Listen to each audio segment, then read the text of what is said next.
What's up guys? So when I was making that Hype House video, it was almost like YouTube said, you need to make a movie review. I say that because when I was looking for that Anvil clip, YouTube recommended me not one, but 3 of their free to watch movies. Now I've been recommended these free movies before, but never have I seen 3 of them at the same time. And with all of them looking pretty terrible, I couldn't pass them up. Especially when one includes some subtle racism. You may have heard about these depending on what you watch. I know there's a lot, but the ones I saw were Snow Queen, Kumba, and Ribbit, each respectively being worse than the last. If you thought watching the entire Hype House show in one sitting was bad, then you've never heard the story of a young zebra trying to find his stripes in the most literal sense of the word. But since this wasn't something you see every day, I thought, why not kill 3 birds with one stone, not realizing that each of these movies is an hour and a half. We'll start off with Snow Queen, and then we'll work our way, we'll work our way down this free movie iceberg. So just sit back, tense yourself up as hard as you can,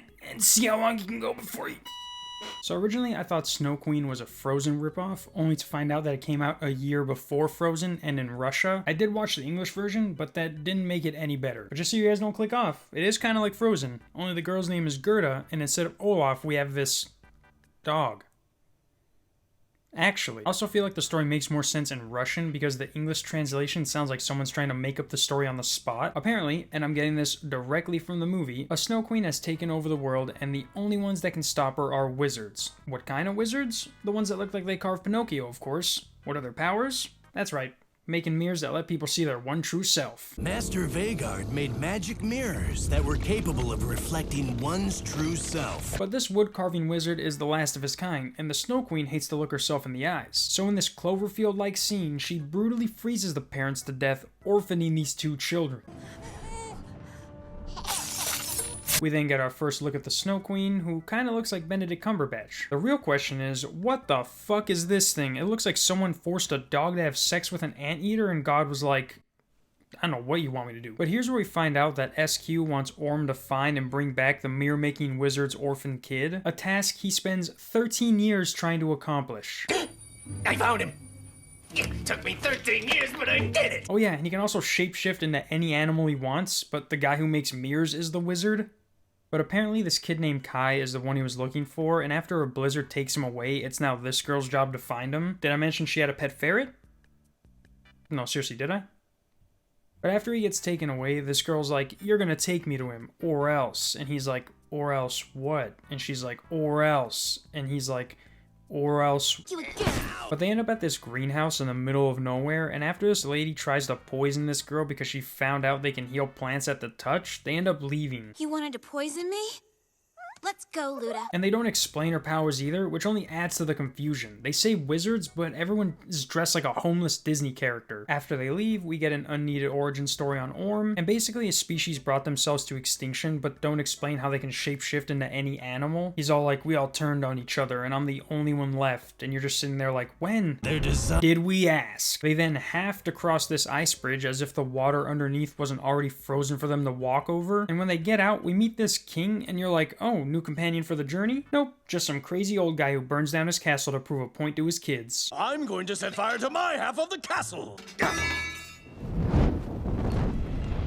They then somehow acquire Santa's sleigh and continue on, and at this point you kind of just want the movie to end. Like when I tried to render this, it only rendered 48 minutes, so even my computer was like, yeah, I've seen enough. So these next clips are going to be screen recordings in like 360p. But they finally meet the Snow Queen and have this epic battle where we see Orm transform into a polar bear. We also find out the Snow Queen is a 5-year-old girl, and after Gerda whips out her mirror, we get a quick lens flare, and it's finally over. Apparently this movie was an adaptation of the 1844 story of the same name, and this illustration alone is better than the whole movie. Honestly, if you guys ask me to watch this or any of its 3 sequels or have Hitler come back in his prime, all I'm saying is, I'm not Jewish. The next movie, however, is a little more watchable. As I mentioned, it's called Kumba, and it's like a mixture between The Lion King, Madagascar, and The Wild, where the animals look a little too real. But this movie's about a zebra named Kumba who was born with half his stripes gone and his journey to try and find a magic watering hole that would put them back when he jumps in. But it starts out exactly how you think. He gets bullied because of the color of his skin and gets ridiculed for even the smallest mistakes. He even calls someone an ass because of it. Maybe half a zebra,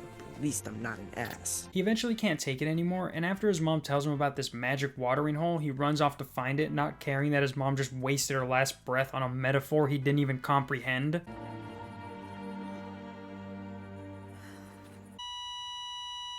To start his journey, he meets this African wild dog who kind of sounds like the snake oil salesman from Red Dead Redemption. Skulk's 100% natural or miracle formula. He ends up tricking Kumba into following him so that he can use him as leverage to get water, but all that changes when this wildebeest and ostrich are like, "Aren't you a little old to be hanging around this kid?" And he's like, "I swear to God, he said he was 18. Meanwhile, back at home, Kumba's dad finds out that he left and goes out looking for him. While that's happening, this tiger with glaucoma in one eye wants to know where Kumba's at also. Where is he? Where's the tag? Classic race against the time scenario. While they're getting that situated, Kumba and his new friends find what they think is the magic watering hole, only to find out they're on a sanctuary with other animals. Welcome to Ying's Animal Sanctuary. We're the most diverse species in southern Africa. They try and stay, but as soon as these jeeps with yin-yang symbols on them pull up and see these aren't the animals they put there, they start trying to chase them down with these tranquilizers. And Kumba does get caught for a brief moment, but with the help from the other animals, he's able to escape, and here's where I'm like, ayo,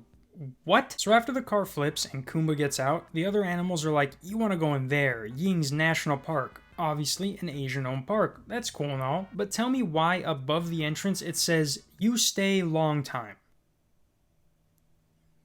That's a joke straight out of Family Guy in a kids movie that has people like Steve Buscemi and Liam Neeson in it, and y'all at that side? I better see a nip slip on Nickelodeon. That's gotta be racist though, right? I mean, it's not like they have it up there for a second, you're like, "Go on, did I read that right?" They have it up there for a good 30 seconds and even have one of the characters say it. You stay a long time? But after they're told where they need to go, they run into these rats that call themselves the Crags of Death. Who dares pass through the crags of death? And these are basically this movie's version of the lemurs from Madagascar, only their songs were written by somebody who thinks "You Stay Long Time" is a funny joke.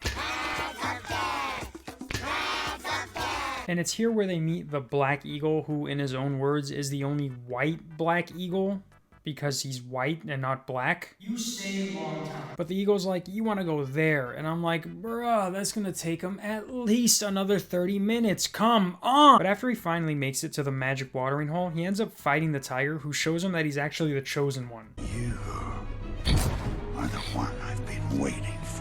This part makes no sense though, because he only shows this to Kumba and then it gets destroyed when the cave starts collapsing. So now no one knows that Kumba is actually a god and not just some reject with a birth defect. As they're trying to escape the cave, the tiger falls off some rocks and gets crushed, thus leading to the funniest part of any of these three movies. He could have survived. No. He dead. And that's basically how it ends. The dad had everyone come and look for him and then was like, "Why don't we just stay here and drink water next to the mangled remains of the man who just tried to murder my son?" Everyone agrees, and now we move on to Ribbit. Now at this point I was ready to call it quits, but after I saw that Russell Peters was in the movie, I'm like, you know what? This could be a good movie, and it wasn't good at all.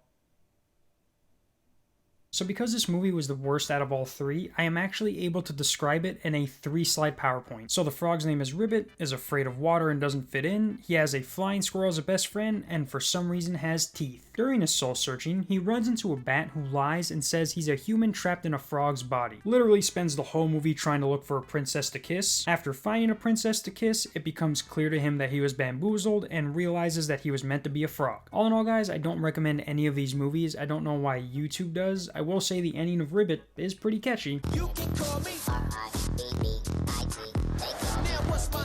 Yes, these are made for kids, but what parent is gonna let their kids watch this? If you let your kids watch this, they're gonna get made fun of. They go to school talking about, "You guys see Kumba last night? I love when he said, 'You stayed long time.'" Do yourself a favor, guys. Don't watch any of the animated movies YouTube recommends you unless you want to question your life's choices. I did, and look at me now. Depressed.